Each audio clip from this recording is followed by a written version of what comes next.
नमस्कार, मैं डॉक्टर निवेदिता आपसे आज बात करूंगी डायबिटिक फुट के बारे में। डायबिटिक फुट डायबिटीज़ से होने वाला एक कॉम्प्लिकेशन है जो अगर समय रहते नहीं रोका गया तो आपको उसमें इतनी ज़्यादा प्रॉब्लम हो जाती है कि आपके पाँव का जो भी पार्ट अफेक्टेड है वो आपको कटवाना पड़ सकता है, रिमूवल करवाना पड़ सकता है उसका, यानी कि एम्प्यूटेशन की नौबत आ सकती है। Diabetic foot basically diabetes neuropathy से होने वाला एक कॉम्प्लिकेशन है। डायबिटिक न्यूरोपैथी यानी कि अगर आपके शरीर में ब्लड शुगर लगातार बढ़ी हुई रहती है तो उसकी जो नर्व एंडिंग्स हैं उसकी वजह से वो डैमेज होने लगती हैं।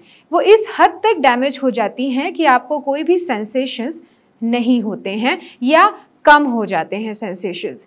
उसकी वजह से आपकी जो फुट होते हैं, जो आपके फ्लोर यानी कि ज़मीन के डायरेक्ट कांटेक्ट में होते हैं, वहाँ पे किसी भी तरीके की चोट लगने से आपको उसका अनुभव नहीं होता। यानी कि आपको पाँव में चोट लग जाएगी, आपको पता नहीं चलेगा कि आपको कहीं चोट लगी है। और क्योंकि ये एक एक्सपोज्ड पार्ट है यानी कि आपका पाँव बार बार एनवायरनमेंट के कांटेक्ट में आ रहा है, तो वहाँ पे किसी भी तरह के इन्फेक्शन का होने के चांसेस बढ़ जाते हैं। कभी भी इन्फेक्शन के चांसेस जो बढ़ते हैं वो दो वजह से बढ़ते हैं। एक तो आपका ओपन वुंड है यानी कि जो जितना भी इन्वायरमेंट है उसके कांटेक्ट में आ रहा है, या फिर आपकी शुगर लेवल लगातार बढ़ी हुई है। और डायबिटीज़ जो पेशेंट होते हैं डायबिटीज़ के, उनमें ये दोनों ही कंडीशन होती है। यानी कि एक तो आपको पता नहीं है कि आपको वुंड है, आपको चोट कहीं लगी हुई है, और दूसरा आपके शुगर की मात्रा आपके ब्लड में लगातार बढ़ी हुई है, जिसकी वजह से हर तरह का जो इन्फेक्शन है वो पनपने लगता है।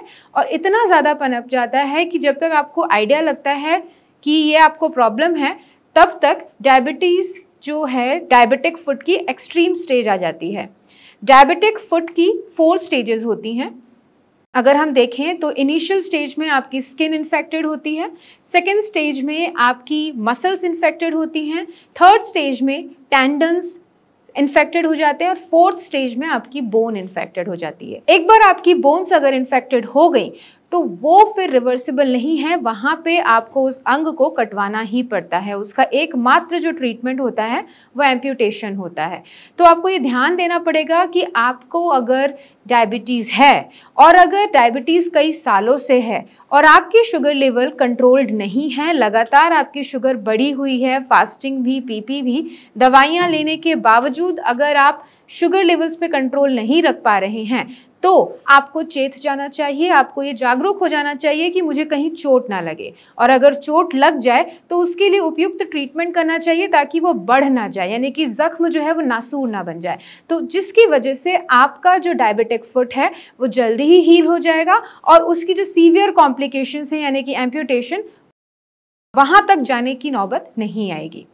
डायबिटीज़ में ये बहुत ज़्यादा इम्पॉर्टेंट है ये जान लेना कि कोई भी छोटी से छोटी सर्जरी हो या कोई चोट हो, उसमें शुगर लेवल का कंट्रोल रहना बहुत ज़्यादा ज़रूरी है।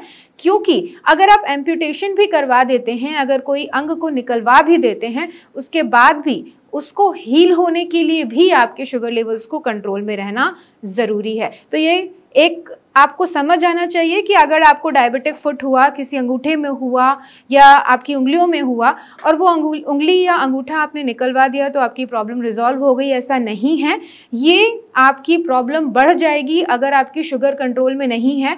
आज आपका अंगूठा इन्फेक्ट हुआ है, कल आपकी जो पूरा पाँव है वो भी इन्फेक्टेड हो सकता है। तो अपने शुगर लेवल्स को कंट्रोल करना, और डायबिटिक फुट अगर आपको है तो जो फुट केयर आपको स्टेप्स बताए जाते हैं यानी कि क्लीनिंग करना, साफ सफाई का ध्यान रखना, उस पर भी आपको ध्यान रखना होगा। अगर आपको डायबिटीज़ है, अगर आपको डायबिटिक फुट है, या अगर आपको इसी से रिलेटेड कोई क्वेरी है तो आप हमें कमेंट सेक्शन में कमेंट करके पूछ सकते हैं या दिए हुए नंबर्स पे कॉल करके भी जानकारी प्राप्त कर सकते हैं। मैं और मेरी टीम पूरी तरीके से कोशिश करेगी आपकी प्रॉब्लम्स को रिजॉल्व करने की। मेरे इस वीडियो को देखने के लिए धन्यवाद। नेक्स्ट वीडियो, नेक्स्ट इन्फॉर्मेशन के साथ मैं फिर से प्रस्तुत होंगी। तब तक अपना ध्यान रखें।